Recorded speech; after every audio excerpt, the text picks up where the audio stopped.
Hola, muy buenas noches a todos. Soy Laura Rojas y soy investigadora asociada del Instituto para el Fortalecimiento del Estado de Derecho. El ministro José Ramón Cosío me invitó a moderar esta mesa y elegimos el tema de legitimación en controversias constitucionales. Agradezco mucho a la maestra Ileana Penagos Robles, que es una experta en la materia, dado que ha trabajado en la Suprema Corte 24 años, conociendo sobre temas de controversias constitucionales y acciones. Agradezco mucho al ministro la invitación y para los que no me conocen me voy a presentar brevemente. Antes de ser investigadora en el Instituto para el Fortalecimiento del Estado de Derecho, yo también tuve la fortuna de trabajar en la Suprema Corte, trabajé ahí durante 21 años, igualmente conociendo sobre temas de controversias constitucionales y acciones. Entonces, esta noche me pareció muy interesante platicar con Ileana este tema que es tan importante en la materia, ya que la legitimación para promover controversias ante la Suprema Corte de Justicia de la Nación es un tema de trascendente importancia, ya que, como todos sabemos, no cualquier persona, no cualquier órgano, ni cualquier autoridad está legitimado para promoverlas. Las controversias constitucionales, como las conocemos al día de hoy, surgieron de la reforma de 1994, el 31 de diciembre de 94, en la que se incluyó este medio de control en la fracción primera del artículo 105 constitucional, estableciéndose ahí un catálogo de entidades, poderes u órganos legitimados para promover este medio de control. En dicha reforma se precisó que el objeto y fin de las controversias era esencialmente salvaguardar el federalismo y el principio de división de poderes. En este sentido, te agradezco mucho, Ileana, que hayas aceptado platicar esta noche con nosotros de este tema. ¿Y qué te parece si nos platicas un poco sobre este medio de control, especialmente lo relativo a los sujetos legitimados para promoverlo, y cómo se ha venido entendiendo por la Corte desde 94 hasta la fecha este listado genérico que establece el artículo 105 constitucional? Por favor, Ileana. Muchas gracias. Gracias, Laura, por invitarme. Gracias al ministro Cosío. Me da mucho gusto estar con ustedes y a tu audiencia también, poderme dirigir hacia ellos. Y bueno, como dices, es un tema desde mi punto de vista relevante porque es un medio de control constitucional que no está abierto, como lo decías, a cualquier persona, ni tampoco a cualquier ente. Este medio de control se concibe precisamente para salvaguardar la esfera de competencias que asiste desde la propia norma constitucional a los distintos niveles, poderes u órganos que se consagran en la propia Constitución, de manera tal que se prevé cómo es este medio para que puedan defender esta esfera de competencias que la propia norma fundamental les confiere y pues ha tenido una evolución o una, digamos, apertura respecto de estos órganos. Sin embargo, pues sí, efectivamente hay un catálogo taxativo en el artículo 105, fracción primera de la Constitución Federal, y es importante pues no desnaturalizarla. Entonces, vemos que existen varias etapas. En un principio se concibió nada más para que pudieran hacerse valer conflictos de esferas de competencias entre una entidad federativa y otra. En una segunda etapa se incluyen ya a poderes del mismo Estado e incluso también conflictos entre la Federación y los estados. Una siguiente etapa se concibe ahora ya al Distrito Federal y los órganos de gobierno del Distrito Federal. Y por último se incluye a los municipios, que es un punto importante porque digamos, en ese momento la controversia constitucional se ve muy recurrida por parte de estos municipios. Y en principio esto fue construcción de jurisprudencia y finalmente se consagró. Y ahora vemos también la inclusión de órganos constitucionales autónomos, primero federales y después órganos autónomos estatal. Pero finalmente, como podemos ver, es un catálogo, como digo, taxativo, y son estos niveles de gobierno, se concibe más bien para los órganos originarios del Estado, los órganos fundamentales del propio Estado, los que pueden venir a la controversia constitucional, a dirimir ante la Suprema Corte los conflictos de competencias que tengan entre ellos. Muy bien. Decías algo muy interesante, Ileana, en el sentido de que la controversia no debe desnaturalizarse y aludías a que es un medio de control en el que vienen estas entidades, poderes u órganos que están previstos en el artículo 105 y que se han ido agregando en diversas reformas, principalmente para defender su ámbito de competencias que les está asignado constitucionalmente. ¿Podrías explicarnos esto un poco más? Porque es lo que la Corte ha venido entendiendo como el principio de afectación o principio de agravio. Sí, efectivamente, es un punto importante porque finalmente estos órganos deben resentir con la norma o acto que estén impugnando una afectación a su esfera de competencias, como ya lo hemos dicho, pero finalmente hubo también etapas dentro de la Suprema Corte y se inició, bueno, se señaló en un segundo momento, no en un primer momento, que podían hacer valer violaciones a la Constitución Federal, no solo a su esfera de competencias, sino también a cualquier afectación que pudieran tener. Sin embargo, siempre hubo este respaldo, que finalmente con estas violaciones a la Constitución se afectara esa esfera de competencias en la forma en la que deben desarrollarlo o deben de prestar diversos servicios que se establecen en la propia Constitución.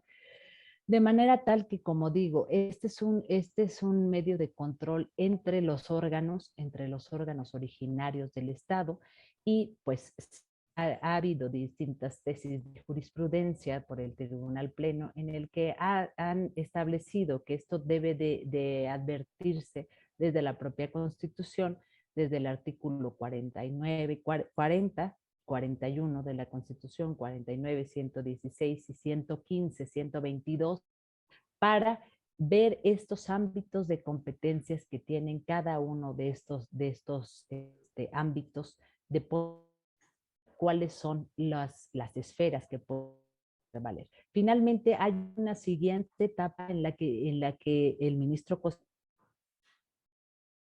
en señalar que no debe de desnaturalizarse este medio de control constitucional y esta cuestión de que pueden hacer valer diversas violaciones, incluso a la cuestión de la legalidad, no podíamos verlas nuevamente desvinculada del ámbito competencial. Es decir, esto debe ser el que guíe para tanto la legitimación como la procedencia del propio medio de control constitucional, porque si no, finalmente estamos convirtiéndolo en un medio diverso. Existen diversos medios de control constitucional, que es efectivamente aquel medio de control que es directamente para violación a derechos humanos y sobre todo gobernados. También existe como este medio de control, ¿no? En los legitimados pueden hacer valer la violación respecto de una norma general a la propia Constitución Federal en cualquier cosa uso en materia electoral. Y aquí sí existe humanos. Sin embargo, este medio de control exclusivamente concebido como un medio para defender la esfera de competencias. Y si digamos, tenemos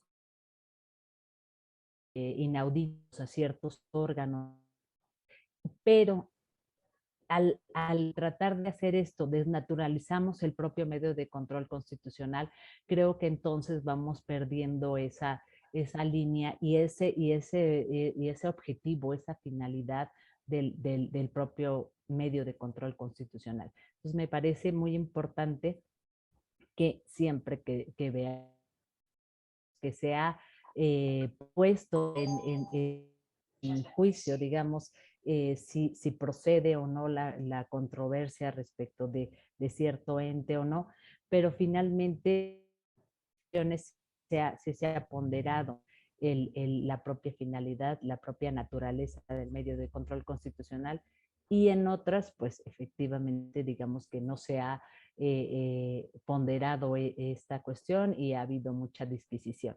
Pero pues finalmente son etapas, se va construyendo este medio, se ha ido construyendo a lo largo de estos años desde 1994 y finalmente pues ahorita estamos en la cuestión de los órganos constitucionales autónomos. En un principio también ahí hubo una disquisición respecto de si los órganos constitucionales autónomos locales estaban o no legitimados, toda vez que únicamente existía una fracción que establecía que órganos federales se entendía por el trabajo legislativo, pero finalmente ya se incluyó expresamente que también los órganos constitucionales locales. Sin embargo, también ahí hay un corchete en la legitimación de los órganos constitucionales locales, toda vez que igual que los federales, los limita, que pueden hacer valer pueden impugnar actos y normas de otro órgano constitucional autónomo y los poderes ejecutivo y legislativo locales o federales, según sea el caso. Entonces, ha sido una evolución y hemos ido avanzando y puntualizando las estipulaciones constitucionales. Claro, como bien lo dices, yo recuerdo desde 1994 y nosotras que tuvimos la suerte de estar en la Corte y de ir viendo esa evolución de criterios, cómo la Corte en efecto ha ido señalando lo que debe entenderse por la naturaleza y fin de la controversia constitucional y cómo no se logra desnaturalizarla y qué es realmente lo que protege y lo que busca, ¿no? Defender el ámbito de competencias o la esfera de competencias de estas entidades, poderes u órganos legitimados. Y recuerdo mucho que en 97 hubo una controversia, la que conocemos como la controversia de Mixco, si no mal recuerdo era la 31 de 97, donde se llegó a decir incluso que la controversia, y hay una tesis donde se dijo la controversia, además de proteger el ámbito de competencias del órgano legitimado, también puede proteger la dignidad de la persona humana que vive en ese ámbito de competencia que venga aquí. Entonces, en ese momento, que venga aquí a reclamar, en ese momento yo recuerdo que esa corte tuvo un entendimiento amplio del alcance de protección de lo que es la controversia constitucional, pero a partir de ahí se dieron varios criterios en donde digamos, se cerró un poco en el sentido de que esta afectación siempre debería ser entendida como una afectación o un agravio al ámbito de competencias, como tú muy bien ahorita lo acabas de explicar, que tengan estas entidades, poderes u órganos constitucionalmente asignados, ¿no? Entonces, esa es como la parte donde la Corte dijo, si no hay esta afectación, la controversia se puede desnaturalizar, porque igual también se presentaron más adelante diversos casos, no sé si recuerdas, unos casos de los municipios de Michoacán y de Oaxaca, donde se venía combatiendo por los municipios el reconocimiento del derecho a la vida en las constituciones locales desde el momento de la fecundación.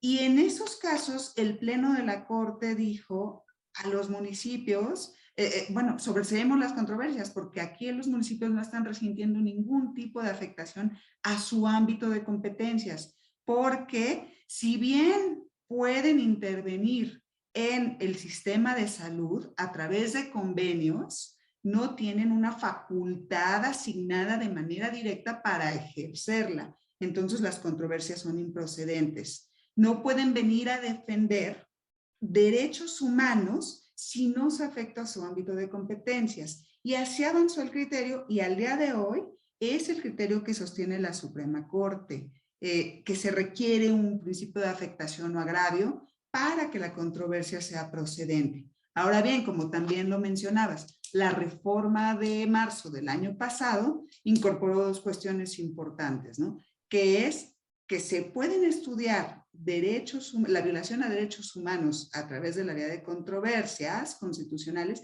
y se incorporaron a los órganos constitucionales autónomos locales que tenían cerrada la puerta para venir a defender su ámbito de competencias, que también estaban en muchos de los casos señalados desde diversos artículos constitucionales. Entonces, entendemos que pues, la Corte tendrá que pronunciarse sobre este nuevo entendimiento de la impugnación de derechos humanos a través de este medio de control, pero siguiendo toda la línea jurisprudencial que ha venido construyendo durante más de 25 años, evidentemente siempre ha estado anclado a un principio de afectación, porque de lo contrario, como bien lo comentas, podría desnaturalizarse el medio de control, siendo que existen otros medios de control constitucional para la defensa específica de los derechos humanos. Ahora bien, continuando con este tema de la legitimación, me gustaría que nos comentaras, nos platiques un poco cómo es el trámite de una controversia constitucional, viéndolo desde este tema de la legitimación. Me parece que existen tres momentos distintos en los que se puede analizar por parte de la Corte este tema, si un ente que venga a promover una controversia constitucional está legitimada o no. Y creo que puede ser cuando le llega la controversia y se le turna a un ministro instructor, él debe hacer un primer pronunciamiento y ahí tiene la facultad de estudiar, conforme al artículo 25, si se actualiza o no una causa notoria de improcedencia en cuanto a la legitimación. Hay un segundo momento que ya es en el estudio del análisis de la sentencia de fondo. Y un tercer momento que puede llamarse incidental, que es cuando se presentan recursos de reclamación en contra de ciertos momentos del trámite y que muchos de los casos se presentan cuando se dan recursos en contra de las admisiones o los desechamientos con motivo de las legitimaciones, como son entendidas por los ministros instructores. ¿Nos podrías platicar sobre esto, por favor? Claro que sí, Laura. Pues lo has dicho perfectamente bien. Cuando se recibe la controversia constitucional, el ministro instructor debe analizar si efectivamente se colman los parámetros para la procedencia de la controversia constitucional y si efectivamente se actualiza una causa de improcedencia, pero para esto tiene que tener dos características importantes, que sea notoria y manifiesta o indudable. Hay jurisprudencia también de la Corte para saber cuándo es manifiesta e indudable y se refiere específicamente a que no se requiere el trámite, que se advierte de la lectura de la demanda y de sus anexos y que no es necesario el tramitar para que se pudiera desvirtuar esta situación de improcedencia, de manera tal que es clara y es manifiesta y efectivamente da lugar a al desechamiento de la demanda. Es una atribución del ministro instructor poderla desechar si advierte un motivo manifiesto e indudable de improcedencia.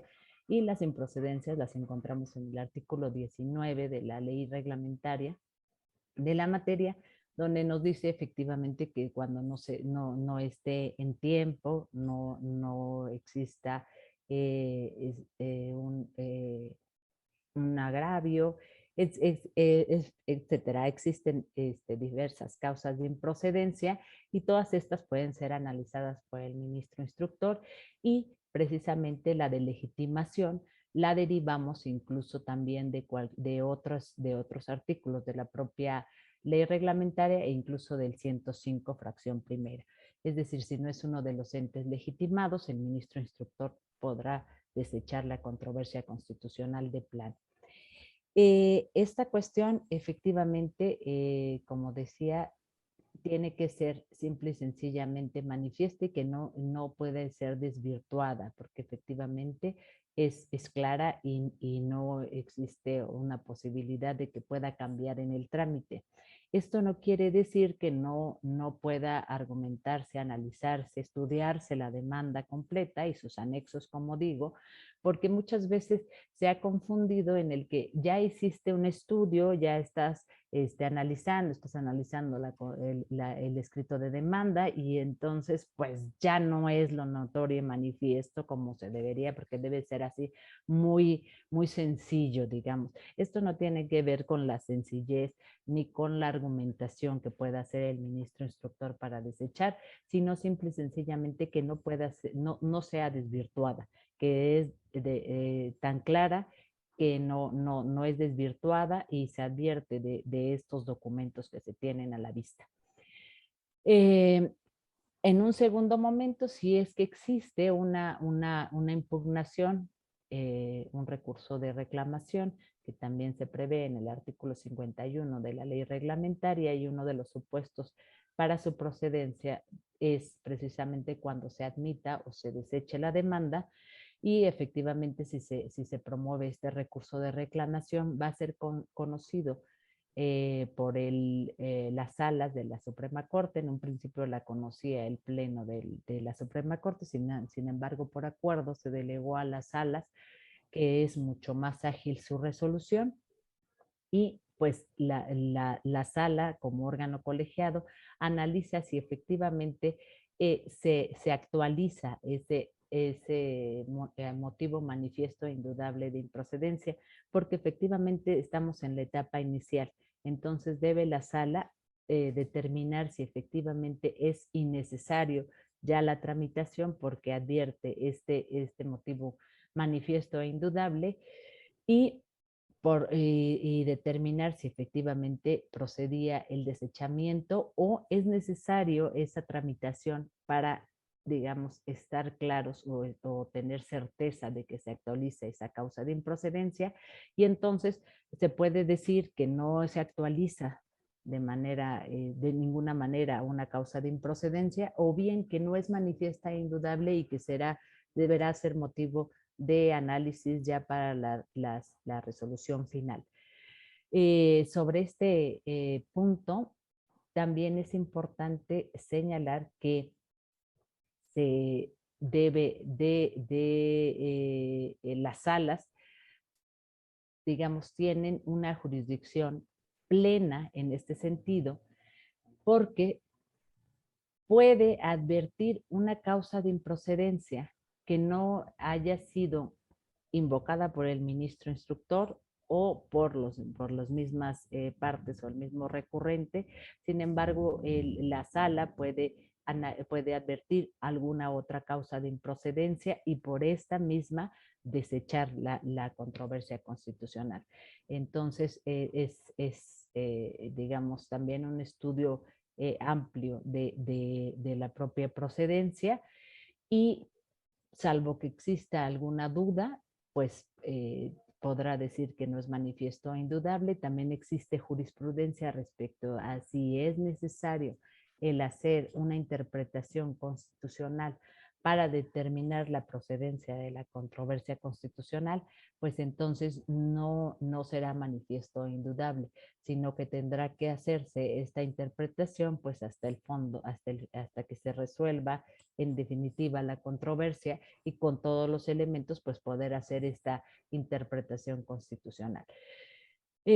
Digamos, este es el segundo momento en el que la sala determina si efectivamente es procedente o no la controversia constitucional, o si es procedente de manera que no es manifiesto, indudable, una causa de improcedencia. Y por último, como lo señalabas, ya en la sentencia de fondo, ahora sí con todos los elementos, incluso con las contestaciones de demanda y todos los documentos que se hayan solicitado durante la tramitación de la controversia constitucional, en el que ya sea el Pleno de la Suprema Corte o la Sala, si se trata de actos, podrán determinar en definitiva si se actualiza o no esta causa de improcedencia, obviamente haciendo un estudio pormenorizado de todas las cuestiones que se puedan alegar tanto por las partes y también hacer interpretación constitucional o cualquier cosa que se requiera. Y estos son los tres momentos para analizar la procedencia de la controversia constitucional y también, y efectivamente, también la legitimación de la parte actora o de las partes. Magnífico, Elena. Aquí hay un comentario de alguno de nuestros asistentes en el que señala que hay veces que la Corte se tarda mucho en resolver las controversias y entonces llegan a quedarse sin materia. Pero si vemos que el tiempo de instrucción de una controversia constitucional está legalmente previsto, las etapas mediante las cuales se va integrando, pues si vemos estas incidencias, por ejemplo, se presenta una controversia, se dicta un auto ya sea de admisión y hay un recurso de reclamación, pues esos tiempos se van alargando y entonces son las propias partes las que van incluyendo esas incidencias que hacen que el tiempo de la controversia de resolución pues a veces exceda de los tiempos previstos legalmente, ¿no? Y en la pregunta precisamente nos dicen que generalmente se tratan de las controversias relativas a presupuestos. Esas se refieren son asuntos de vigencia anual, entonces hay veces que en un año en efecto no se alcanzan a resolver. Ahora, retomando lo que acabas de decir, de estos momentos justamente y estas incidencias que se van agregando en la instrucción de una controversia, yo recuerdo perfectamente cómo al principio estos pronunciamientos sobre si había cuestiones, motivos manifiestos e indudables de improcedencia que se actualizaban y concretándonos en el tema de la legitimación, solamente se analizaban al principio, no sé si recuerdas, solo en las sentencias de fondo. Después, la Corte empezó a desechar, algunos ministros instructores empezaron a desechar y en recursos de reclamación se empezó a analizar estos motivos manifiestos indudables de improcedencia, ¿no?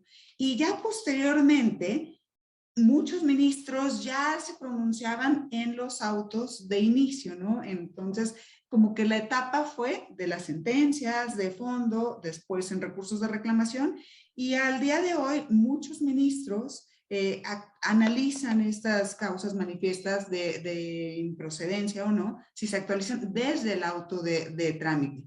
Esto tiene una razón, o una de ellas es que si se advierte, como muy bien lo decías, que el asunto no tiene mérito porque no hay una afectación, pues no se tramita un asunto que no va a tener ningún resultado, ningún pronunciamiento en la Corte, ninguna sentencia por la cual se tenga que, que se le tenga que invertir recurso, tanto de tiempo como humano, como de conocimiento en la Corte, dado que el caso es manifiesto y notorio improcedente. Entonces, así se han ido construyendo estas fases a lo largo de todos estos años. Ahora, ya en este momento, yo creo que podemos comentar el asunto por el cual decidimos platicar de este tema. El mes de febrero, la primera sala falló un recurso de reclamación en el que se cuestionó la admisión de una controversia constitucional promovida por la Universidad de Guadalajara. La universidad demandó al Poder Ejecutivo del Estado la reasignación de 140 millones de pesos que estaban destinados originalmente a la construcción del Museo Universitario en el Centro Cultural Universitario, pero el gobierno del estado decidió reasignar ese dinero para ampliar las capacidades de atención de un hospital para atender específicamente la situación derivada de la pandemia de COVID. Entonces, este asunto se resolvió en febrero, tú lo proyectaste, por eso decidimos platicar sobre esta situación. Es un asunto que ejemplifica muy bien la legitimación en las controversias constitucionales, y en este caso me gustaría que nos contaras todo este asunto, qué fue lo que pasó, cómo lo proyectaste, cómo lo falló la sala, y me gustaría hacer específicamente mucho énfasis en esta pregunta. ¿La universidad estaba legitimada para promover la controversia constitucional o no? ¿Qué pasó? Por favor, si nos cuentas este interesante caso, Ileana.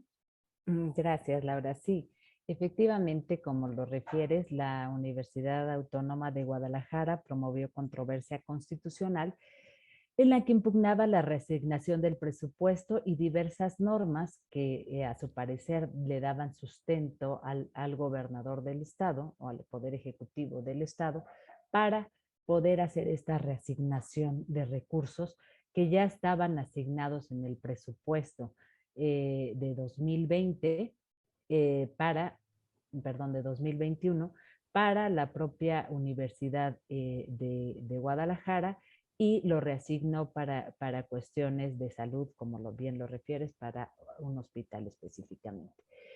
Eh, la, la ministra instructora analiza la controversia constitucional y admite parcialmente.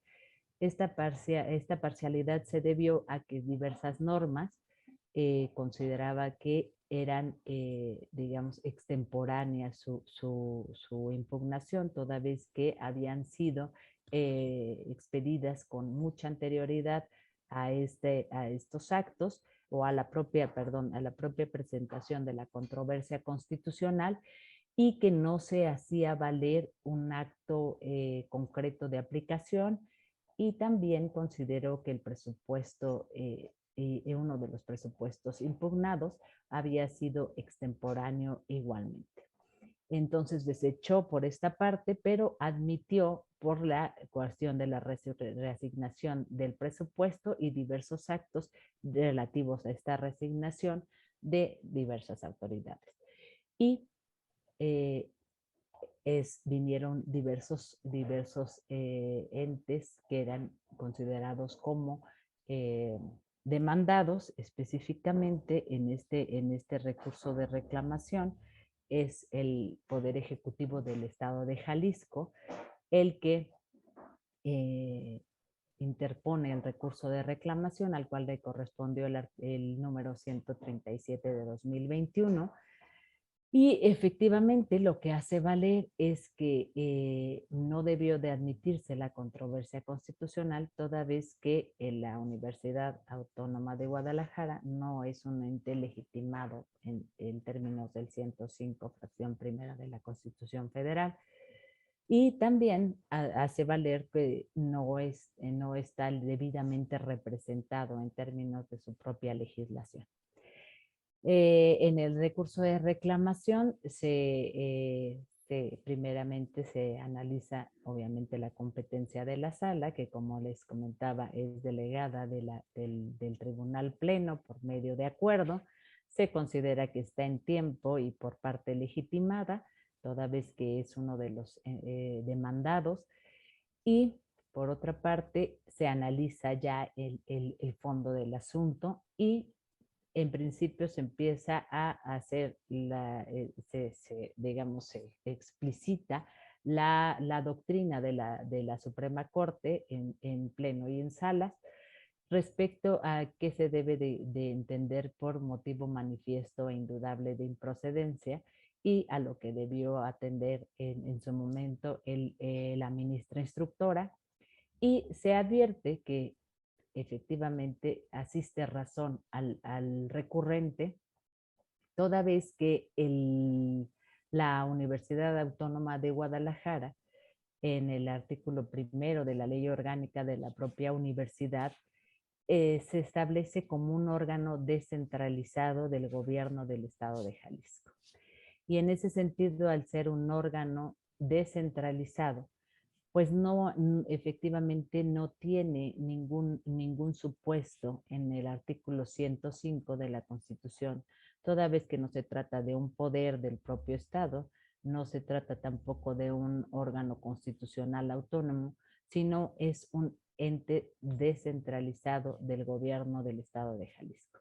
Y en ese sentido, tomando en consideración que en la controversia constitucional solo pueden hacer valer el medio de control los órganos primarios del Estado, que son los establecidos en la propia Constitución, no es posible tener, reconocerle legitimación a esta universidad por ser un órgano descentralizado del gobierno del Estado de Jalisco. Se señala que precisamente esto sería desnaturalizar la propia controversia, abrir y establecer supuestos que no están previstos en la propia Constitución, y es precisamente no advertir la propia naturaleza respecto de los órganos primarios del Estado mexicano. Y por otra parte, que incluso se puede generar un conflicto porque justamente el que estaría legitimado sería, digamos, el poder ejecutivo del Estado de Jalisco. Sin embargo, es justamente el demandado en este caso, y entonces tendríamos como, como actor y demandado al propio poder. Y entonces sería un poco, más bien dicho, sería muy difícil considerar que efectivamente pudiera tener una legitimación por su propia concepción dentro del sistema jurídico del propio Estado de Jalisco.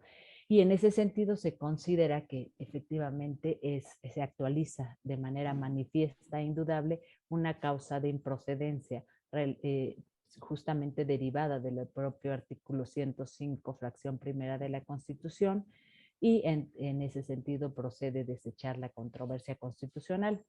También se analiza la legitimación, la representación de la persona que acude a la controversia constitucional, y de igual forma se advierte que, como el artículo 11 de la ley reglamentaria de la materia establece que el actor y demandado deberán de acudir por representados por aquellos funcionarios que en términos de sus leyes tengan esa representación, y en este caso el que tiene en términos de las leyes la representación de la universidad es el rector, y quien había acudido era un apoderado diferente. Entonces también se actualiza esa causa de improcedencia, y por esos dos motivos se considera que debe desecharse la controversia constitucional. Claro, resulta muy interesante lo que dices en el sentido de cómo la universidad, en su calidad de órgano descentralizado, que no es poder, no es un órgano constitucional autónomo, no es un órgano que goza de una autonomía plena dada por la Constitución, sino que al ser descentralizado, pues forma parte del Estado, del gobierno del Estado, pues nos llevaría casi a un absurdo de que la controversia fuera contra el mismo órgano, ¿no? O sea, la controversia sería, el actor sería parte, un órgano parte del órgano demandado. Entonces eso claramente, sin lugar a dudas, desnaturalizaría la controversia constitucional. Ahora bien, también decías que hubo un segundo motivo de desechamiento, que fue la falta de representación, y aquí ya estamos en un tema accesorio, digamos, a la legitimación, que es el órgano legitimado, si lo está o si lo estuviera, además tendría que venir representado por la persona que conforme a sus leyes tiene la representación del órgano, ¿no? Y entiendo que en este caso no acudió a la controversia el rector de la universidad, sino un apoderado que tampoco tiene las facultades de representación del órgano que vino, que es la universidad, que además no tenía legitimación. Y en este sentido, entiendo que también ya había precedentes, ¿no? No es el primer caso donde la Suprema Corte dice que las universidades no tienen legitimación o no están legitimadas, no caben dentro del catálogo de los órganos previstos en el artículo 105 para promover una controversia constitucional, ¿no? Ya hubo casos anteriores, de años anteriores, de universidades de otros estados que también siguieron esa suerte, si no mal recuerdo. Entonces, en este caso, la Corte retoma esos precedentes, además, o sea, esta línea jurisprudencial muy clara, y sigue salvaguardando la naturaleza, objeto y fin de una controversia constitucional, ¿no? Que finalmente, como lo hemos repetido aquí, es defender el ámbito de competencias del órgano que venga a defenderla, pero que esté legitimado conforme al artículo 105 constitucional. Hay aquí algunas preguntas o comentarios. Alguno de nuestros participantes nos señala que en este sentido la Suprema Corte es el único órgano de control constitucional encargado de revisar y salvaguardar esta esfera de competencias, y como tal es el contrapeso del equilibrio del poder político. Y finalmente, con esta reiteración de criterios, pues efectivamente se consolida este comentario, ¿no? En el sentido de que la Corte es el guardián de este ámbito de competencias de los órganos que está asignado desde la Constitución, y corresponde a la Corte, en efecto, salvaguardar el medio de control y no desnaturalizarlo para que pueda funcionar justo para lo que fue creado. ¿Qué pasaría? O sea, se podría llegar a pensar, Ileana, que al haber dicho en este recurso de reclamación que la universidad no tenía legitimación para promover la controversia constitucional, para impugnar esta reconducción del presupuesto que se le había asignado y que después se recondujo, ¿puede pensarse que quedó sin defensa? ¿O qué pasa? Ahí ¿tiene algún otro medio de control para poder defenderse? ¿Nos cuentas un poco sobre eso? Sí, efectivamente. Advertimos precisamente que la universidad eligió mal el medio de control constitucional, y bueno, la Corte no podría admitir que se desnaturalizara el medio, porque efectivamente existía claramente el amparo que justamente los entes públicos pueden acudir al amparo para impugnar cuestiones justamente presupuestales. Cuando tienen que ver con su cuestión presupuestaria, pueden acudir al amparo, y en ese sentido procedía perfectamente el amparo, y esto hubiera podido haberse resuelto perfectamente en un amparo. Sin embargo, escoge la controversia constitucional, y me parece que, bueno, es muy desafortunado porque efectivamente pues no procede.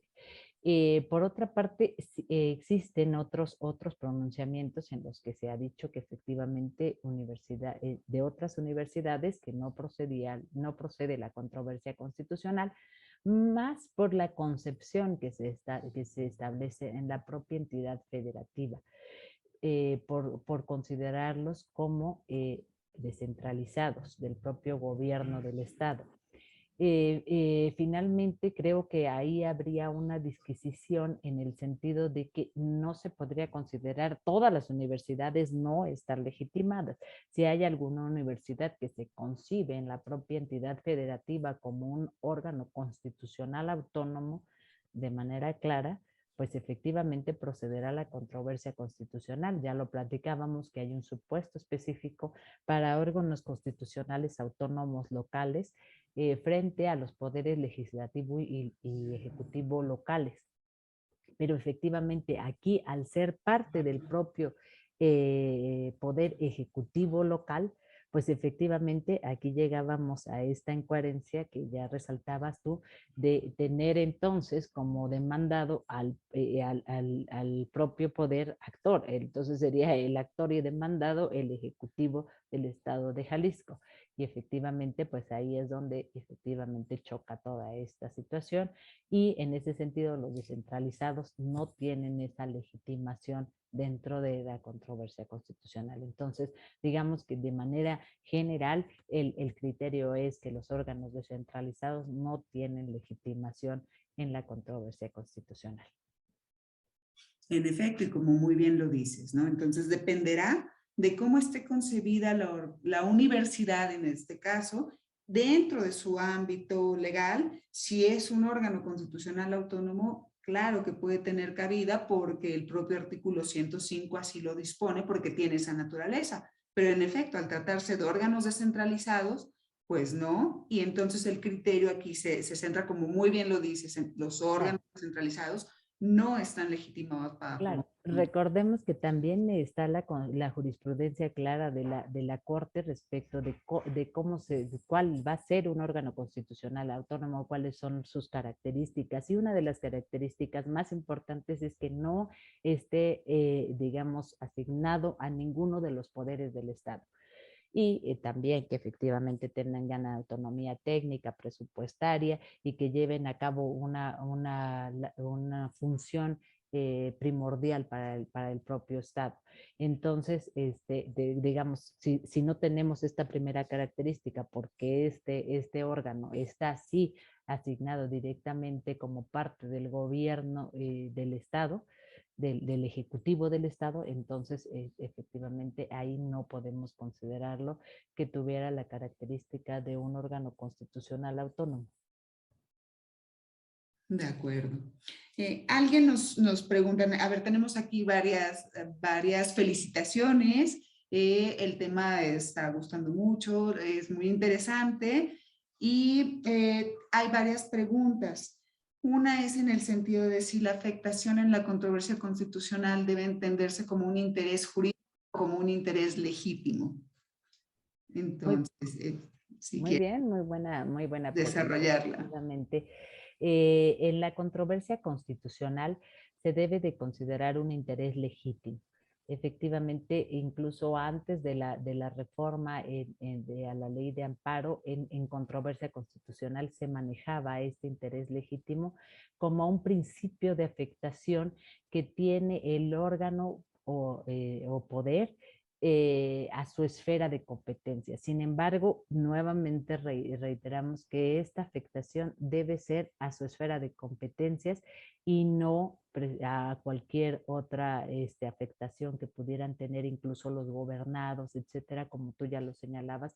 No, esta cuestión de violación a derechos humanos, incluso en esta última reforma a la Constitución, efectivamente se debe de entender justamente inserta en la esfera de competencias y por eso nuevamente y se reitera tantas veces que efectivamente este debe ser el ámbito de tutela de la controversia constitucional, si no estamos invadiendo otros ámbitos de distintos medios de control constitucional que están creados exprofesos para ello.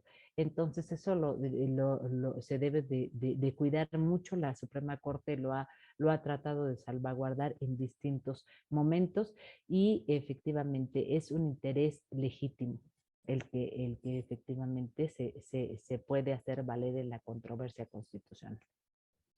Y precisamente, perdón, ahí es donde incluso se ha abierto en muchas ocasiones, incluso para cuestiones presupuestales, porque efectivamente, pues vienen disquisiciones en el sentido, bueno, pues si se está afectando tu cuestión de presupuesto, pues no, ahí qué está pasando con tu ámbito competencial, pero finalmente se señala, si yo no tengo un presupuesto, pues efectivamente no puedo digamos, llevar a cabo toda mi función tal cual como está prevista constitucionalmente y efectivamente se afectan mis competencias porque no lo puedo llevar a cabo de esa manera. Y lo vemos muy claramente en el ámbito de los municipios, porque efectivamente tienen asignada incluso la prestación de servicios públicos y efectivamente el que no tengan estos presupuestos pues impide la correcta prestación de estos servicios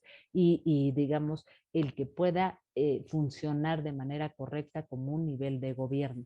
Entonces, en ese sentido, es esa amplitud, pero siempre vista desde su ámbito competencial. Claro, y como muy bien lo señalas, ¿no, Eliana? En el sentido de que la Corte ha construido también una serie de criterios jurisprudenciales muy vastos en el sentido de que los municipios, cuando resienten una afectación patrimonial en sus presupuestos, claramente tienen una afectación entendida en su ámbito de competencias, entendida como un interés legítimo, como aquí bien lo explicas. ¿Por qué? Porque el propio artículo 115 constitucional les da la garantía de como nivel de gobierno, administrar su patrimonio y decidir en qué lo aplican y cómo lo aplican. Entonces, si se limita esa situación de presupuestaria, claramente están resintiendo una afectación a su ámbito de competencias porque no pueden llevar a cabo la prestación de los servicios para los que están legitimados para cumplirlos, ¿no? Frente a la población que forma parte de su ámbito de gobierno. Entonces, sí, como vemos, siempre es el ámbito de competencias, es como el factor principal que gira en torno a cómo es procedente una controversia o no. En este sentido, de principio de afectación y entendido como este interés legítimo que has explicado aquí de manera magnífica. Tenemos también otra pregunta de aquí alguno de nuestros oyentes, en el sentido de que si la suspensión procede en controversia constitucional en todos los casos o no. Sin embargo, eso sería materia de otra charla y no estamos aquí hablando sobre el tema. Es una buena sugerencia, a ver si retomamos alguna charla, algún programa específico sobre la materia, pero lo que se podría aquí decir es, no siempre procede la suspensión en todas las controversias constitucionales. Hay ciertos criterios en los que no, cuando se impugnan normas generales no procede, si son actos sí, pero dependiendo del tipo de impugnación y los análisis que hace el ministro instructor, pues son muy vastos como los acabamos de ver aquí. En el caso de la legitimación, también para conceder o negar una suspensión es así, un estudio muy preciso y muy específico. No sé si quisieras agregar algo al respecto, Ileana. Sí, definitivamente la suspensión es un tema muy vasto. Tienes toda la razón de que no procede en todos los casos, pero procede en ciertos.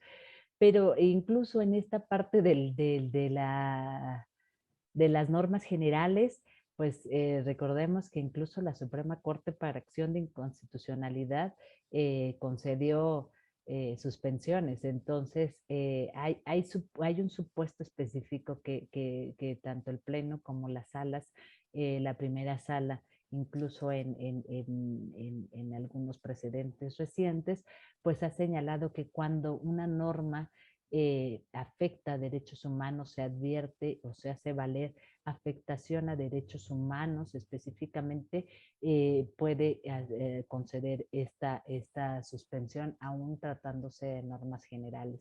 Y por ahí también está la cuestión del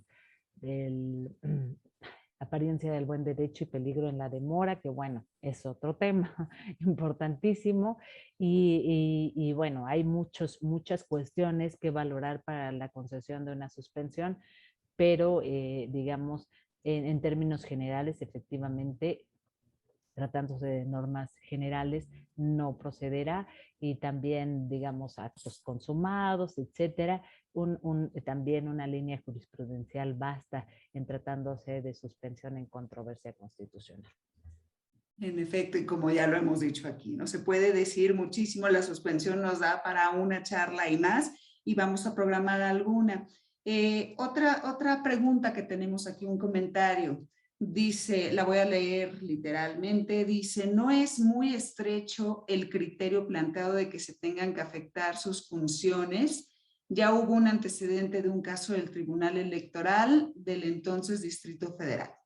Y en efecto, o sea, en ese caso yo recuerdo el ministro ponente fue el ministro Cosío y el órgano actor era el Tribunal Electoral del entonces Distrito Federal. Sin embargo, en ese caso se determinó por el Pleno que sí se afectaban las atribuciones del Tribunal Electoral porque era también una cuestión de reconducción de presupuesto o de una cuestión presupuestaria, pero en ese momento se hizo un ejercicio en el entendido de que el Distrito Federal tenía órganos de gobierno, órganos de gobierno, y se utilizó el estatuto del Distrito Federal para ver las funciones que tenían asignadas estos órganos, específicamente el Tribunal Electoral, y de ahí se hizo una construcción en el sentido de decir, sí tiene funciones específicas y autónomas que cumplir, y entonces está legitimado. Este criterio derivó de unos precedentes donde también se había construido así la legitimación para las delegaciones del Distrito Federal en aquel momento. Entonces no son criterios cerrados, o sea, la Corte sí hace un estudio completo de las normas para dar cabida. Finalmente la intención es, y volvemos a repetir, defender la esfera de competencias de las entidades, poderes u órganos legitimados y darle entrada a todos los órganos, a la mayor posibilidad de órganos que puedan venir a defenderse, siempre y cuando, como aquí se ha repetido y lo ha dicho muy bien Ileana, demuestran que se afecte su esfera de competencias en el asignado constitucionalmente. ¿Quisieras agregar algo de este caso, Ileana? Y finalmente volvemos a lo mismo, ¿no? La afectación al ámbito de competencias. Sí, en el caso del Distrito Federal, entonces Distrito Federal, recordemos que la fracción decía los órganos del Distrito Federal. Y entonces dentro de estos órganos pues entraban muchos, no diferenciaba específicamente los poderes del Distrito Federal o alguna otra cuestión. Y entonces efectivamente en estos órganos, el Pleno de la Suprema Corte pudo precisamente dar cabida a distintos entes dentro de estos órganos del Distrito Federal y se incluyeron al Tribunal Electoral, etcétera. Hay otros supuestos, pero efectivamente esta era una fracción sui generis por precisamente la entonces concepción sui generis del Distrito Federal, que finalmente esas ya fueron derogadas y se incluyeron ya como una entidad federativa desde 2016 en esta reforma constitucional que hubo a distintos artículos de la propia Constitución, y el 105 también sufrió sus modificaciones respecto de esta nueva concepción de la Ciudad de México ahora. Así es.